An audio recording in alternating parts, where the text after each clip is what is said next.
Welcome to Spotlight On, the must-listen podcast series where visionary leaders, global executives, trailblazing entrepreneurs, and top-tier experts come together to share their inspiring stories and tackle the hottest issues facing businesses today.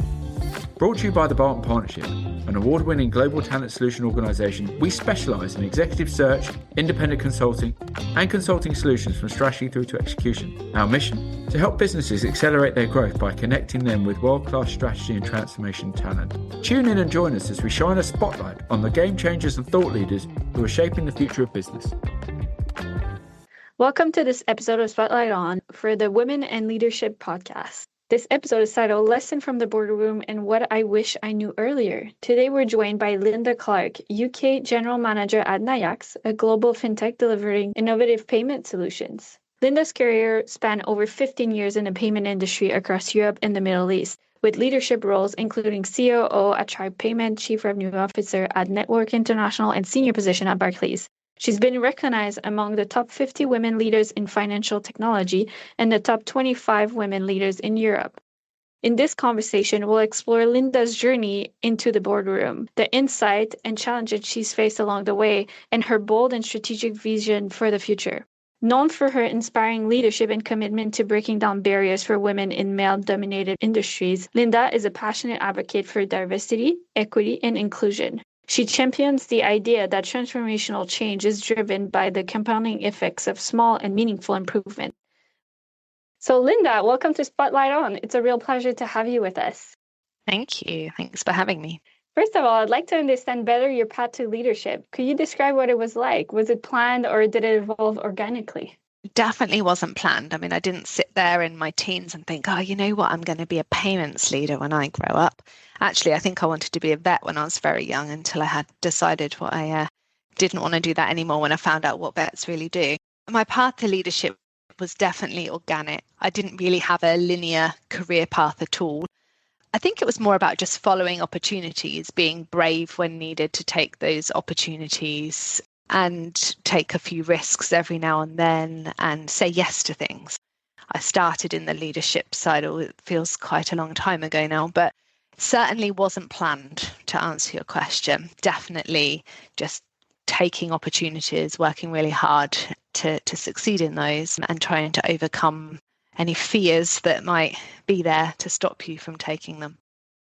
That makes a lot of sense. I like when you say you needed to be brave when needed. Can you tell us about your first experience in a boardroom or leadership role? My first experience in a boardroom, I actually don't really remember, if I'm honest, my very first experience. Maybe I've blocked it out. Maybe it was just so long ago. I don't remember the first time, but I do remember the feeling of stepping into boardrooms and to present to leadership forums before I was in the leadership roles as such. So I was kind of on my path there. And we'd go and present an idea or something that needed to be heard and approved.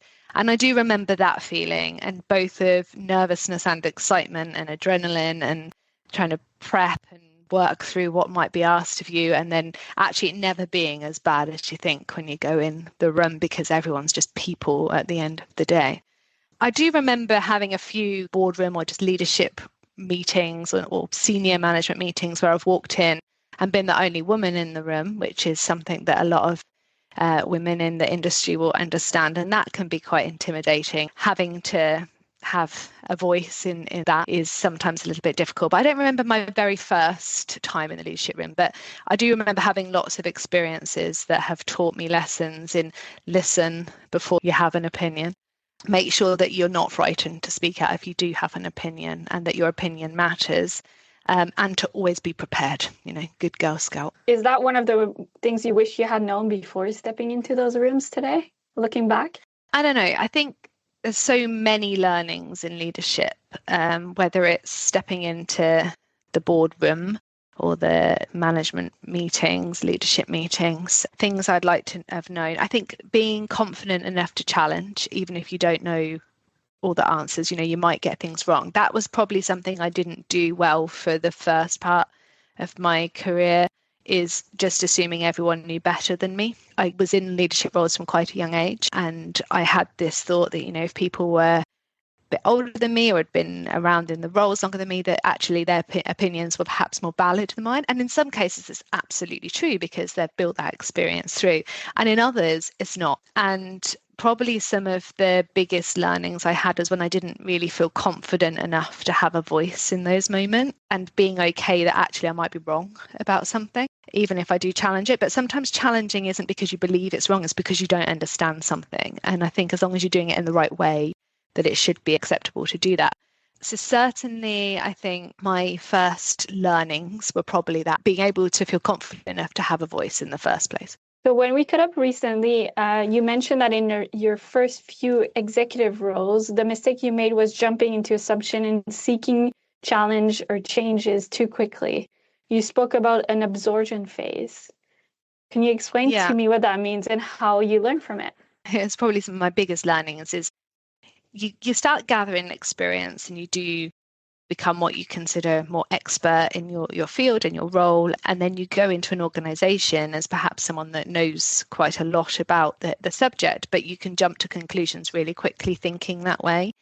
One of the things that I really, really am conscious, because I'm one of these that likes to solve problems. So I like to go in and I like to run and solve all the problems. But the reality is, you can't solve the problems until you really understand the problem. And I think some of the mistakes that I've made and I've seen others make many times is they go in with all good intentions. We're all very motivated when we start new roles, or we should be anyway.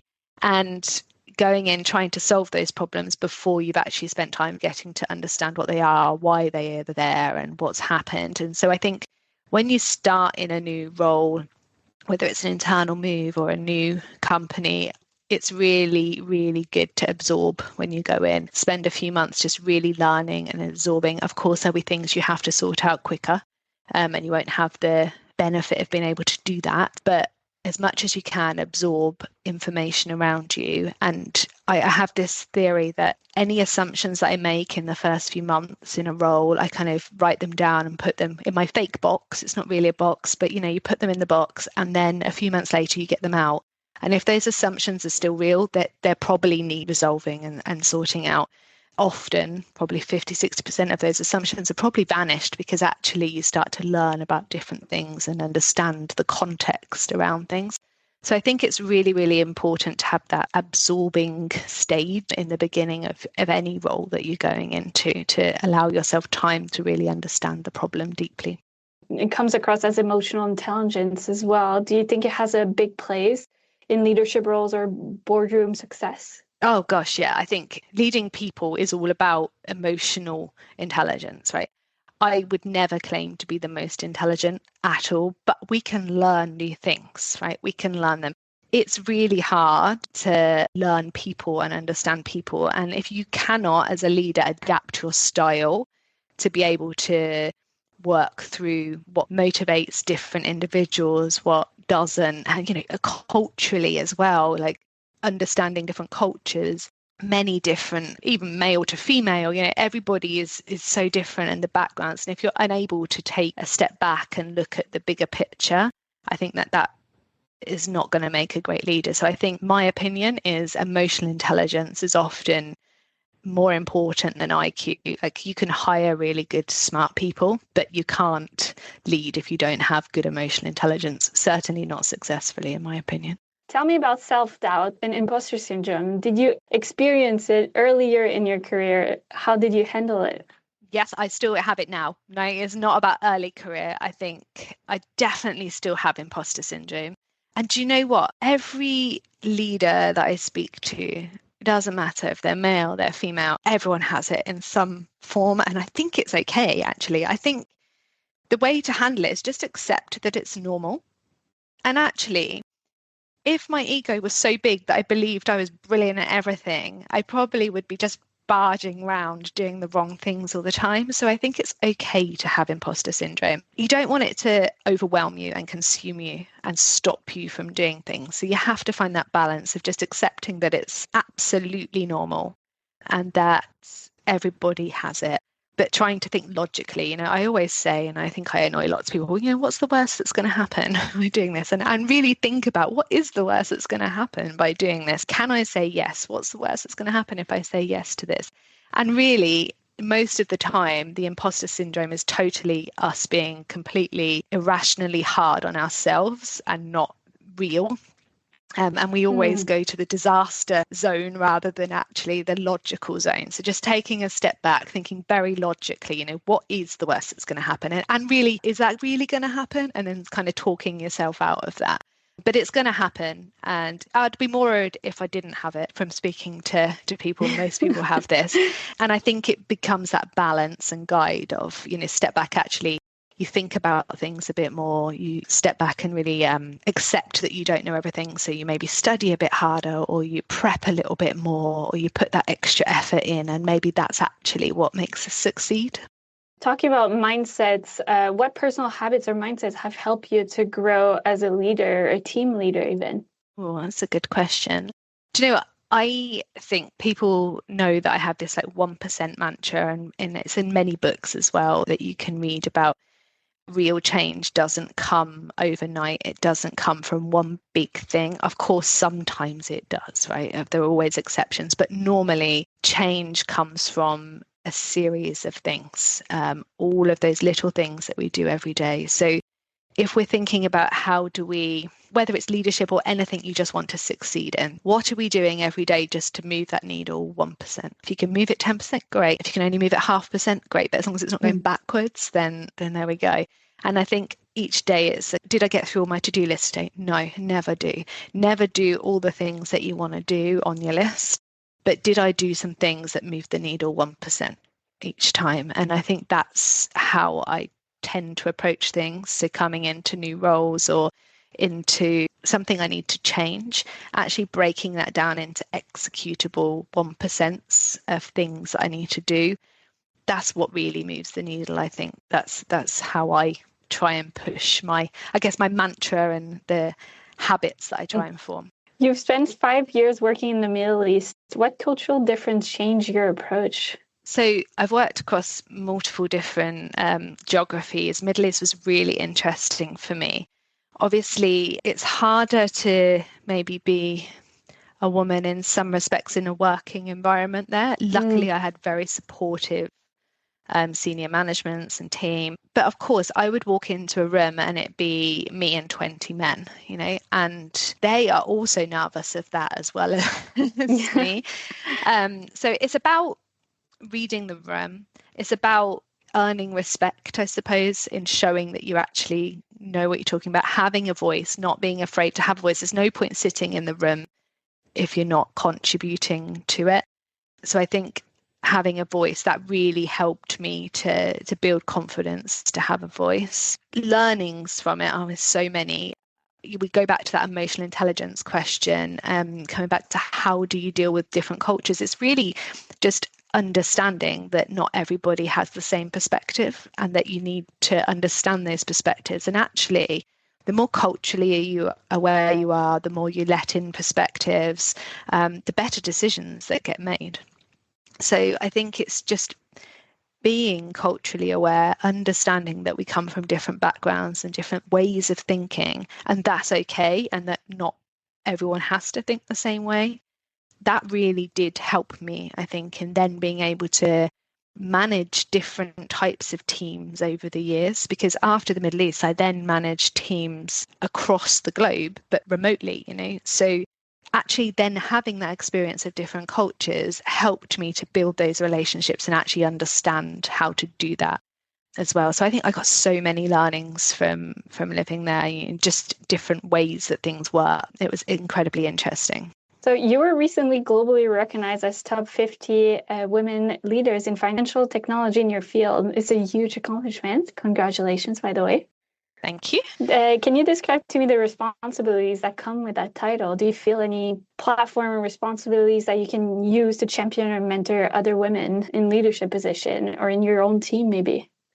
Yeah, it was a huge honor. Actually, I found out that by accident. It was a random finding out. So really? So I'd already been listed as the top 25 EU one, I think the year before, which was very exciting. And then Someone then sent me a message saying, oh, congratulations for winning this or being on this list. And I was like, I have no idea what they're talking about. So I had to go and research it myself. But yeah, you know what, with all of these things, and I do a lot of speaking and mentoring, and with all of them, it's a great honor to be able to do. And it, of course, comes with an element of responsibility, because I want to show people they can and the right ways of doing things and support people in doing that. I've been very fortunate that I've had a great team, great leadership, great mentors, and I just want to make sure that I pay that back, I suppose, to others. So I do lots of mentoring and coaching, and hopefully that helps others in some way. What's the one thing you've learned from mentoring other young women? Younger women, and this is quite general, so forgive me if it comes across incorrectly, but some of the younger women that I mentor now have a lot more confidence than I did, which is really nice to see. So they're less afraid of challenging or sitting in a room with lots of men. I'm not saying they don't find it daunting, but they seem to be able to find their voice far easier than I did at the beginning. And I think that's a really positive sign of things shifting slightly. There's also a lot more forums now for people to practice, like there are a lot of these forums didn't exist or weren't that well known years ago, and they are now. And we do lots of work like the EWPN and women's in payments and so on. There's loads of different forums that people can go to. And I think it helps get their confidence. They can speak at them. So I think all of those things are coming together. So that's really exciting and really good to see.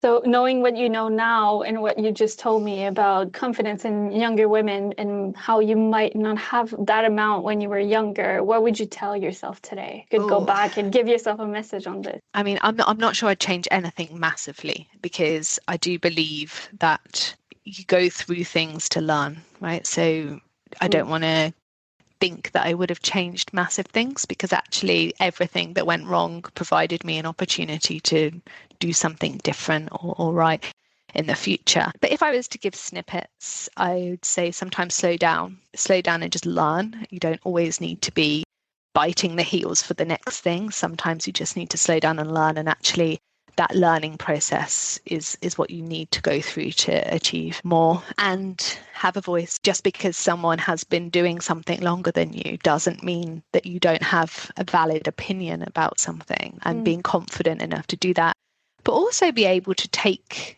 the feedback, right? So sometimes you'll be wrong, and sometimes you need to work through that, and it's okay to get that feedback and use it. So they would probably be my little bits of advice. And you can't change the world overnight. You do have to do it step by step. Yeah, that 1%. That is a really good thing to think about. Take your time, work through that day by day, 1%. How can women support each other more effectively in the leadership spaces? Lifting each other up, giving platforms to other women. I see this all the time now, though. I think really the movement is happening. Of course, it can happen more, but if you go to some of these women events in payments, I'm really impressed by what I see. People are giving platforms to others. They're mentoring, coaching, guiding. And I think they're all the right things. And if all of us could just make a commitment that, every year we do 2 or 3 things that support another woman, imagine that, right? If you can do it even more, then great. I actually think a lot of these things are happening from a lot of people, but I think it's just making sure that we think about that intentionally, doing it rather than waiting for someone to ask you. What about in a company, in an organization, to build inclusive leadership pipeline? Do you think there's steps that should be taken by those organizations or all organization? Yeah, I think there's still a lot of work to do there. I think whether it be from recruitment and thinking about how do we actually attract more female talent in the first place. I mean, there was a stat that I was in a conference a couple of weeks ago, and I can't remember the exact data stats and stuff, but there's actually in lower and middle management, female is quite dominant. It's fairly evenly split, I think. If not even, it's not a million miles away.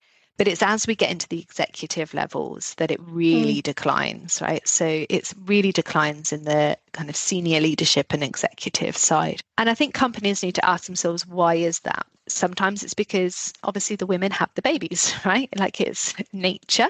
And of course, policies are starting to support fathers, also supporting them. But do you as an organization support fathers as well as we do mothers? Do we think about when a mother's returning back to work, how terrifying that is for that mother at that moment and how vulnerable they feel, and do they have the right support networks in place to be able to come back? Because I remember going back to work after having my twins.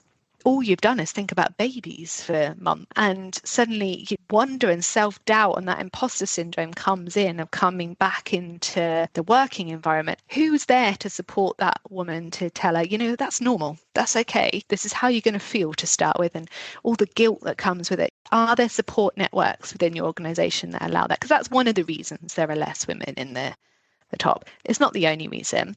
Are we sponsoring and advocating the women that could do those roles in the same way as we are some of the men? Honestly, I'm not sure if everyone is, because you need a sponsor in the organization if you want to step up into different roles that encourages everyone to see the good within you. And women also need to push for sponsors. So that's what a lot of the mentoring and coaching kind of do. Who's your sponsor and how are you using that within your organization? And I think there's lots of things that people need to sit down and think, why, if we've got all these women in middle management, how is it so uneven at leadership and executive, and where are we losing them? And I think more needs to be done there. I recently read your article, The Power of Diverse Perspective in Business, which moved beyond the simple definition of diversity to explore the high cost of homogeneous thinking. What action can a leader take this week to encourage inclusion and psychological safety in their team? That article itself is about diversity not being just a tick box, but actually how do we live and breathe inclusion? Because I think diversity without inclusion is null and void, right? And vice versa, I guess. But for me, it's not about ticking boxes, right? It's not about how many women do you have? How many men do you have? How many do you have of this ethnicity? How many do you have from this background? Have you got someone who's disabled? Have you got someone who's neurodiverse? It's not about the tick boxes. We should be able to answer yes to all of those things because we need diverse perspectives in our organization. And I think I mentioned earlier, one of my cultural learnings was actually how powerful different perspectives can be, because you can make better decisions because you take on lots of different opinions from people. And otherwise we only look through our own perspective, and naturally we hire people who are like us because it's easier for us to fit with someone or manage them. But actually, to get the best teams, you need people who are not all like you. You need lots of different people, which is what inclusion is. And that article is really about how limiting perspectives, only hiring people like you, makes you make worse decisions. So a few things, I suppose. What can you do today? It's not probably just today, but how do you make sure first of all, you have a diverse team that feel included? So they're actually included and they're part of the decision and their opinions matter. So if you have the diverse team already, how are you making sure you're listening to all of the different perspectives around you and making sure that people have the ability to give those perspectives? Because not everyone's going to speak out without a forum to do so. And that doesn't necessarily mean in an open room with loads of people in. How are you collecting those perspectives? And if you don't have a diverse team, how are you going to diversify the perspectives that you have in when you're making decisions? So you're clearly a strong advocate for diversity and equity, like we've mentioned before. You're not afraid to push the boundaries as well. What kind of legacy do you hope to have and leave behind with this work? I never thought about this question before. I'm so far away from having to leave it, hopefully. Of course you are. I like to create good leaders, right? So I like to give people the tools and the platforms to be able to be the very best they can be. And I think for me, knowing that people who have worked for me or I've mentored or coached are able to step up into the positions that they want to step up to, that will be perfect for me. earlier you spoke about walking into rooms and being the only woman there. In your opinion, what is the main obstacle we find to have better female representation in leadership role across financial services? Here or elsewhere, what are the biggest challenges that need more visibility? I think there's no one single answer there. I think companies need to look why they're losing some of their stuff and how they can do that, or how people are getting stuck and not being able to move up the ranks. And so I think that's one thing. I actually think as well, there's an element where we need to treat men equally also. So there's still this thing that women look after the kids, and if the kid's sick, the woman's okay to go and get them, but the man feels they can't. And that happens, right? And I think as leaders, we need to make sure actually parents are treated the same. It doesn't matter if it's the male or the woman, because obviously if they're both working, at some point that will happen. So I think there's that. If you're talking more about the boardroom and people challenges there, I just think we need to make sure everyone has the ability to feel comfortable to speak. Piece earlier where sitting in a room where you're maybe one of the only woman or maybe one or two women and a lot more men, we think differently, right? And that's good. That's a really good thing. You don't want all women either. You need the broader perspectives. But it's everybody recognizing that everybody's opinion matters and everyone has a different perspective, being able to feel confident enough and comfortable enough to be able to do that. What's a clear sign to you if you walk into an organization that they made it, that they get it, that they're part of this change? There's a few things. So one, you would have women in the leadership, and not just women, but a really diverse leadership team. So that's obviously one thing that you could see. But also policies like, do they have the right maternity and paternity and parental pieces? Do they have mentoring schemes and coaching schemes? How are they doing that? How do they do their recruitment? That side of things is all very important. Do they invest in certain things like International Women's Day, diversity events? Are all the things they do only about the sectors that they look at? Or do they actually think about industry and how do they make their industry better? So do they do some of the diversity forums? Do they sponsor certain things? That's the side of things I also look for. And to finish this off, what's the best advice you've ever received from a fellow leader when maybe you were mentored or from somebody you look up to? Yeah, and I could take this in two ways, but hire people smarter than you. I could take that as I'm not that smart, so I should hire people smarter than me. Or in the vein, I think it was meant, hire people who you really know can do a really great job because it makes leading a lot easier. And I truly believe, hire the best person you can to do that job and everything will be much easier for you. Well, thank you so much. It was a very insightful conversation. I really appreciate your time today and your perspective. I'll be sure to follow along what you do next and see what's up. Thank you. Thank you very much.